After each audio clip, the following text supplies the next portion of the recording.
Vítam vás na našom dnešnom webinári na tému ženské zdravie. A rada by som vedela, či ste už vyskúšali naše unikátne bylinné vložky.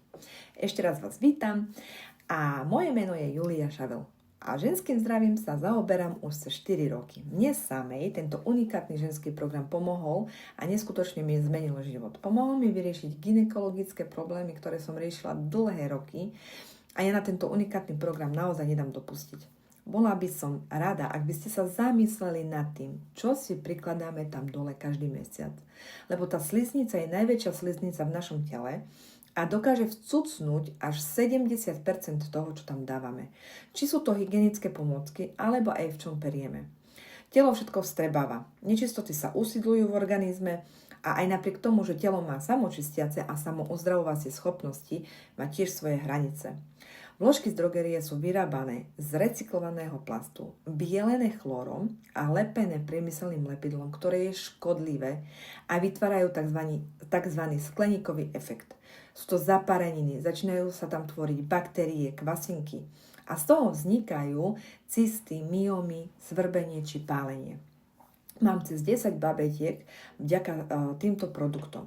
A vďaka programu si ty uvedomíš presne to svoje ženstvo. Ty viac začneš poslúchať svoje telo, viac mu dôverovať a ono sa to tak poskladá. To nie je taký len zázračný produkt, ktorý si dáte do nohavičiek a za mesiac je všetko krásne a zelené. Ale ono to spúšťa mnoho a mnoho procesov v tele ako takom. Je to taký jeden krok, ktorý otvára brány ďalej a ďalej a potom nastane to, že sa v tele zharmonizuje hormonálna nerovnováha, začne tiecť tá energia tak, ako má. Začnú sa tie procesy zosilňovať aj ladvinovú energiu, kde vlastne pramení tak prenatálna energia. Lebo veľa žien nevie, že ľadviny a pečenie je párový gynekologický orgán. A keď sú vyčerpané ľadviny, tak žena, aj keby sa 100-krát snažila a bola podľa tabuliek zdravá, tak to proste neotehotne. To neexistuje, ono to proste nemá kapacitu, nemá baterku na to, aby utiahla ďalší život. To sú také momenty, že to nie je o jednej veci, jednej vložke a jednom produkte. Je to o celom tom procese. Pracujem vlastne s tými ženami a je potrebné naotvárať tie témy. Je veľa žien, možno by ste sa naozaj divili, ktoré používajú tampóny a pýtajú sa, či nebudeme mať v Tiande aj my tampóny. No nie, nebudeme mať.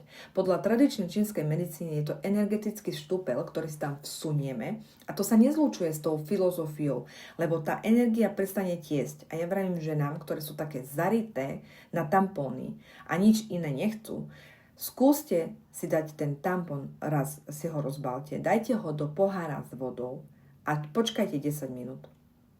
Pozrite sa proti svetlu, čo ten tampon urobí. Tie mikrovlákna z toho tampónu sa začnú odlúčovať a plávať okolo tampónu. Nie je to tampon, ktorý my rozbalíme a ja vravím žena vlastne, že to je len 10 minút, čo sme ho testovali. Ale my keď ho máme v tele 5-6 hodín, vy ten tampón vyťahujete a tie mikrovlákna ostávajú v tej sliznici. Čo si myslíte, že urobí sliznica? Ten mikrozápal, my ho necítime a nemusíme mať žiadne problémy. Ale to telo ten mikrozápal v tele nechce a začne robiť všetko preto, aby ho vypudilo z tela von. A už je tam ten proces, kde to telo má niečo, čo tam nechce a potrebuje ho dostať vonku z tela.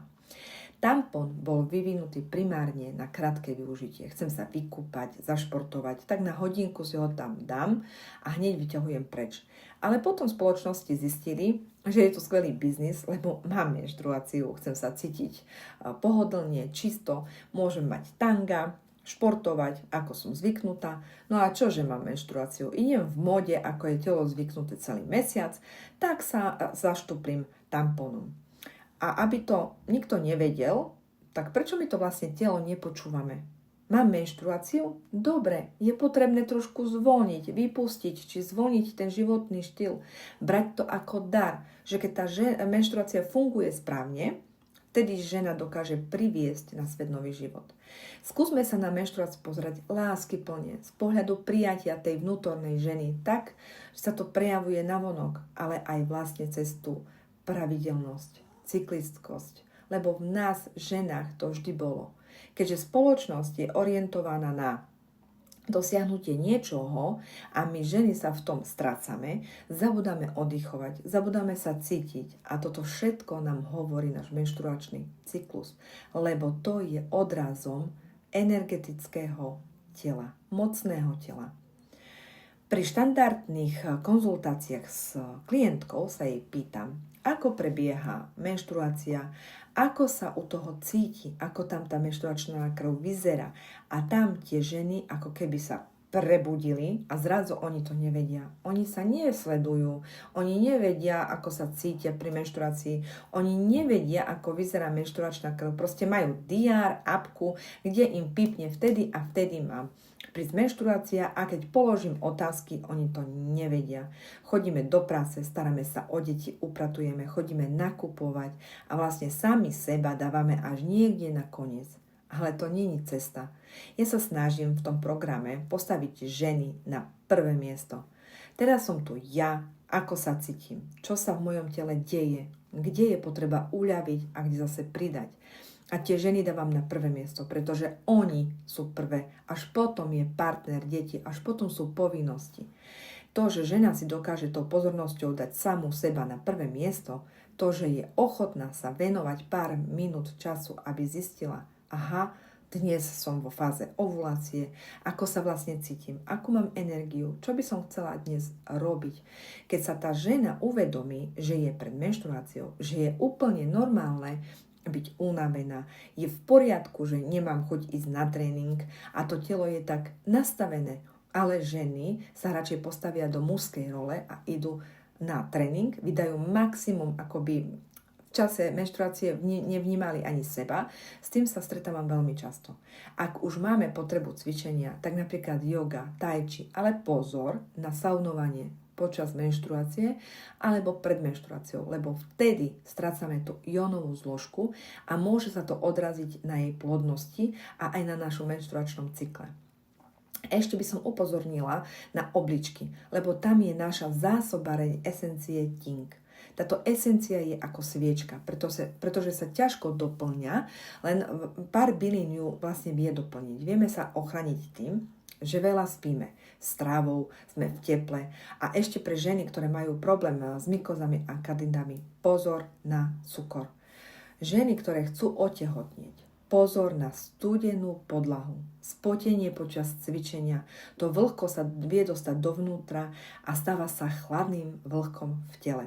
A z toho vznikajú myomy, cysty, zhluky, nádory a iné problémy. Aj na to pozor, z pohľadu tradičnej čínskej medicíny. Z chladu to ide priamo do prvej čakry a na toto sú výborné naše bylinné vložky, lebo oni pôsobia energeticky. Pre mňa to bol jeden z dôvodov, prečo ich používať, okrem vyššie spomínaných lepidiel. Ja už po iných vlastne ani nesiahnem. Každý má právo sa rozhodnúť. Na trhu je pár druhov bavlnených vložiek, ktoré nie sú lepené lepidlom. Ale pridaná hodnota našich vložiek sú práve byliny. Krásne stimulujú ten energetický tok tela a vôbec tú hormonálnu rovnováhu. Veľakrát sa stretávam s menopauzou a predmenopauzou. Tie ženy, ktoré prestanú menštruovať, si hovorí, že žiadne vložky nepotrebujú, ale práve to je skupina žien, ktorým sa snažím vysvetliť, že tá vložka tu není preto, aby ochránila moju spodnú bielizeň, ale tá vložka energeticky stimuluje to telo. Takže mám aj klientky, ktoré si robia v tomto období také tie kúry z terapeutických vložiek. Používajú vložky na každý deň. Ženy, ktoré sa rozhodnú si objednať samé, tak to musím vás upozorniť, že máme 14 druhov vložiek. To není tak, že si objednať nejaké tie vložky. Tie vložky sú poskladané podľa princípov tradičnej čínskej medicíny. To znamená, že sú slabšie, silnejšie a terapeutické.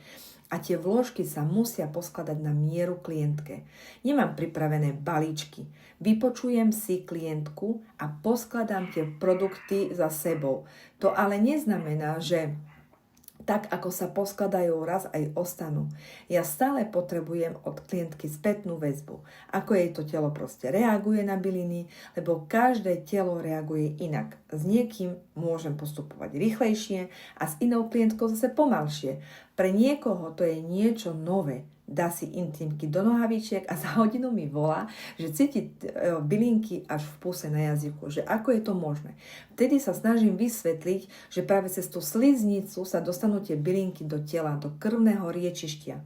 Takže ak sa niekedy rozhodnete skúsiť naše vložky, nechajte si od niekoho poradiť, vyskladať tú kúru tak, aby to pre vaše telo nebol zásah. Lebo veľmi často mám klientky na odporúčanie, ale veľa žien mi napíše, že už skúšala naše produkty, ale že tie vložky vôbec nemôže mať. A ja vtedy zistujem, aké používala. Zistím napríklad, že si dala tú najsilnejšiu terapeutickú vložku. Tá odozva toho tela bude brutálna. To telo nemôže zvládnuť. Chcela by som vlastne apelovať, že je potrebné, aby ste si ten program nechali poskladať, aby vám s tým niekto poradil. Nerobte to, že pôjdete a že si tie vložky nakúpite hala bala. Proste potom je človek z toho sklamaný. Tomu telu to nerobí dobre. Individuálny prístup je dôležitý. Ak máte nejaké otázky, kľudne mi ich napíšte a ja vám ich rada zodpoviem. Tieto témy sa dajú obširnejšie rozvíjať, hovoriť do hĺbky. Je to niečo, čo je prepojené. Jeden bez druhého nejde. Proste je to niekoľko vecí pohromade, ktoré keď sa poskladajú a zakladnú, tak to telo začne fungovať. Takže táto téma sa dá rozoberať do rôznych strán a vždycky si tam ženy nájdu niečo pre seba. Je to o uvedomení sa procesov v našom tele, ktoré sa nám dejú. A keď webinár pomohol niektorej z vás niečo si uvedomiť, tak ten webinár splnil svoj cieľ. Milé ženy, ak vás dnešný webinár oslovil a cítite, že chcete ísť viac do hĺbky, pozývam vás do môjho ženského sveta. Sveta, kde liečíme, zdieľame a učíme sa dôverovať vlastnému telu. Tento jedinečný ženský program nie je len o vložkách. Je to o ceste k seba spoznaniu, k hĺbšiemu prepojeniu so svojím telom, cyklom a ženskou energiou. Nie je to zázračné riešenie na počkanie, ale ak ste pripravené počúvať svoje telo, podporiť ho a zmeniť prístup k sebe, som tu pre vás. Chcete zistiť, ktoré bylinné vložky sú vhodné pre vás? Chcete, aby som vám pomohla vyskladať program na mieru, alebo chcete patriť do našej komunity žien, ktoré sa dávajú na prvé miesto? Napíšte mi správu a ja vám pošlem link.